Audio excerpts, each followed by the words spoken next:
అయితే రమ్యకి టోటల్‌గా కోమా నుంచి బయటపడిన తర్వాత తను బయటికెళ్ళే పిల్లల్ని ఎత్తుక్కోవాలి అనే విషయం పైన కొంచెం ఫోకస్ అంటే తనకున్నప్పటికీ కూడా ఇంద్రాణి చెప్పిన మాటలు వింటూ ఉంటుందనమాట. అయితే ఇంద్రాణి అంటుంది, "రండి కిందకి బ్రేక్‌ఫాస్ట్ చేయండి. రాడానికి రండి" అంటుంది.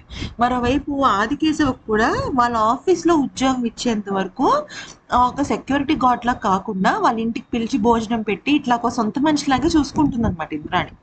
అయితే అదే టైంకి రమ్యని కూడా పిలుస్తుంది. అయితే రమ్యని పిలిచేటప్పుడు ఏమంటుందంటే, నిన్న మీ ప్రాణాల్ని కాపాడిన వ్యక్తి వస్తున్నాడు కిందకి మన ఇంటి దగ్గరికి. మీరు ఆయన్ని పలకరించండి. ఎందుకనంటే ఒకవేళ గనక మీరు అక్కడికి వస్తే కిందకి వస్తే మీ ప్రాణాలు కాపాడిన వ్యక్తిని మీరు కలవచ్చు అని చెప్పేసి అంటుందన్నమాట. దానికి రమ్య ఏమంటుందంటే, సరేనండి నేను వస్తానని చెప్పేసి కొంచెం బొట్టు గిట్టు పెట్టుకొని రెడీ అయ్యి వస్తుంటుంది. ఈలోపు ఆదికేశవ కింద భోంచేస్తుంటాడు. ఓకే. భోంచేస్తూ ఉంటే ఇంకా ఈలోపు ఏమవుతుందంటే ఈ గోవర్ధన్ గాడు ఉంటాడు కదా!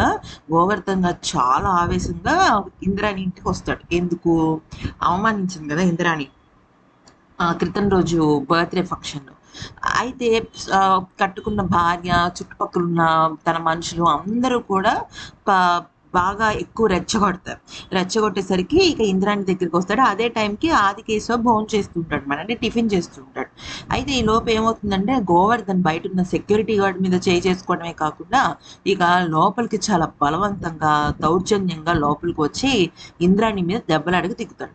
కానీ అదే టైంకున్న ఆదికేశవ ఖచ్చితంగా అడ్డుపడతాడు. కాకపోతే ఇక్కడ మ్యాటర్ ఏమైందంటే ఆదికేశవ ఎప్పుడైతే అక్కడ గోవర్ధన్ కోసం బయటకొస్తాడో అప్పుడు తను మిస్ అయిపోతాడు. ఎవరిని? రమ్యని.